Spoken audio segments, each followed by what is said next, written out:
Merci beaucoup. Bonjour à tous et à toutes. Merci beaucoup à l'Institut Montaigne et à la Fondation de France de nous offrir ce petit coup de projecteur. J'espère qu'il pourra être inspirant et j'espère qu'il pourra servir en quoi que ce soit.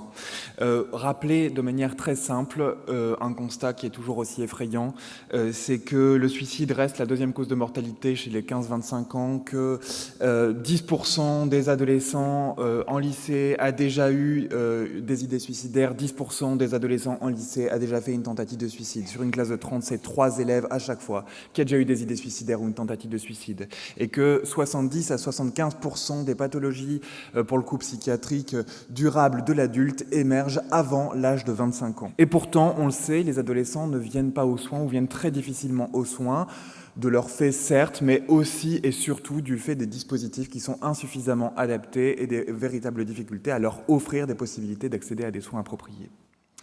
Alors on sait quand même qu'il y a des initiatives qui ont été menées, en particulier en Europe. L'étude SAIL en est un excellent exemple, où il y a plusieurs types d'interventions. Et depuis cette étude SAIL, on sait que des interventions interactives au sein des classes de collège et de lycée permettent de faire de la réelle prévention des idées suicidaires, des tentatives de suicide, mais aussi des troubles anxieux et des troubles dépressifs. On n'a pas tout à fait encore l'équivalent en France. En revanche, depuis la rentrée 2018-2019, il y a eu, même avant ça, 2017-2018, il y a eu une initiative sur directive gouvernementale qui s'appelle le service sanitaire des étudiants en santé. Qu'est-ce que c'est ça? C'est inciter les étudiants en santé, kinésithérapie, dentaire, pharmacie, maïeutique, médecine, et plus récemment également, en fonction des endroits, par exemple les infirmiers, les infirmières, à aller sur les territoires pour faire des actions de prévention, moyennant une formation initiale afin de limiter les inégalités territoriales et vraiment faire de la promotion de la santé, de la prévention sur le territoire.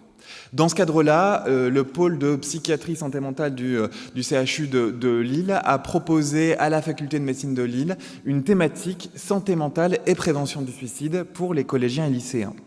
Cette thématique, elle s'articule autour d'un module de prévention qu'on a construit spécialement qui s'appelle l'aider.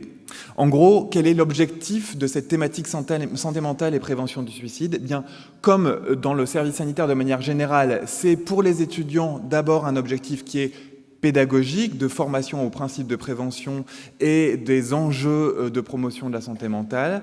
Et pour les collégiens et lycéens, véritablement un objectif de prévention qui se traduit par une promotion de l'entraide, de l'aide entre pairs et aussi de l'accès aux soins.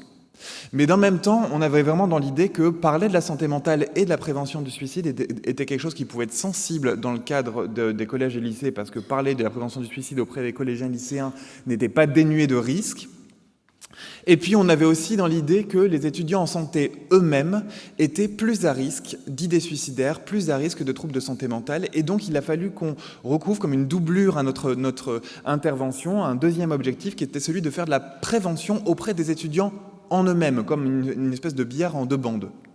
Et il fallait aussi, on a eu un souci tout particulier pour être c'est le primum non nocere, d'être une particulière innocuité pour les étudiants et pour les collégiens lycéens. Donc ce module de prévention, l'aider, un peu dans la même veine que les premiers secours en santé mentale dont on reparlera tout à l'heure, c'était de véhiculer 4 messages extrêmement simples, extrêmement clairs pour les collégiens et lycéens. C'est comment je repère un pote qui va pas bien, c'est comment est-ce que je vais vers lui, c'est comment est-ce que je parle avec lui, c'est pas un entretien, c'est pas poser des questions pour l'investigation, etc. C'est juste comment est-ce que j'ouvre le dialogue et ensuite comment je l'aide à se faire aider. Et en gros, comment je l'aide à se faire aider, c'est aller vers un adulte de confiance.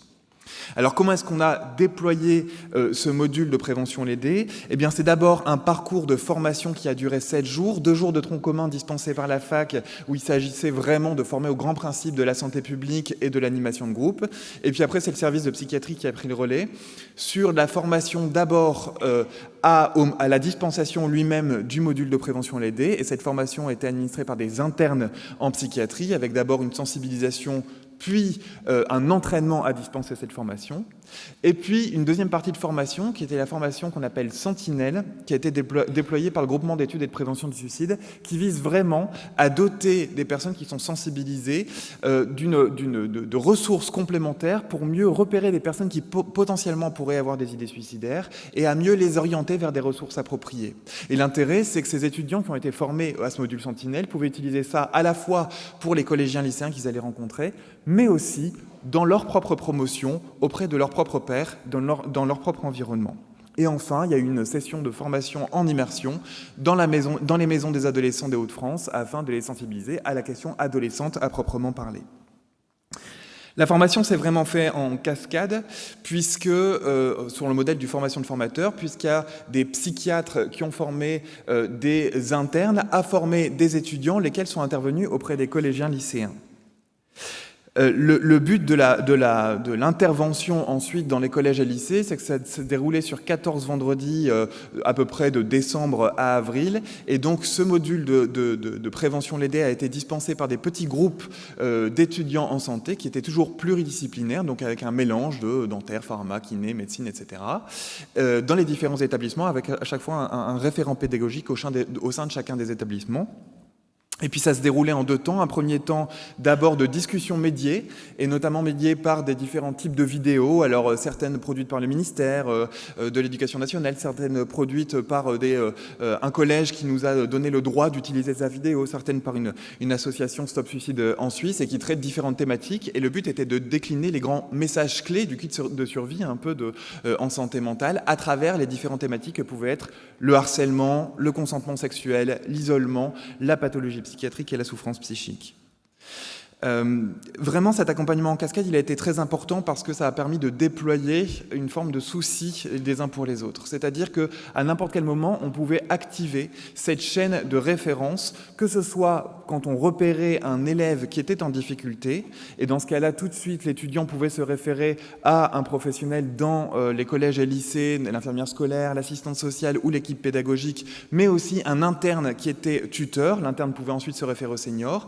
Et de la même manière, à chaque fois qu'il y avait un étudiant en soi qui était en difficulté lui-même, eh bien, il pouvait se référer à différentes chaînes d'activation qui pouvaient le permettre de le guider vers les soins.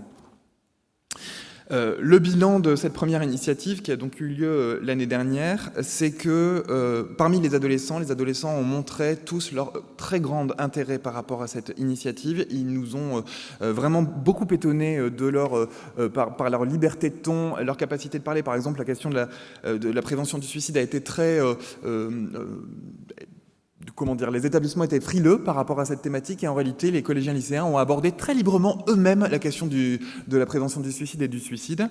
Et quand même, ça nous a permis de repérer quelques collégiens lycéens. De mémoire, il y en a 5 qui ont été repérés et qui ont pu être amenés vers les soins. Il y a une étudiante qui n'en avait jamais parlé et qui a révélé des faits d'agression sexuelle qu'elle avait vécu.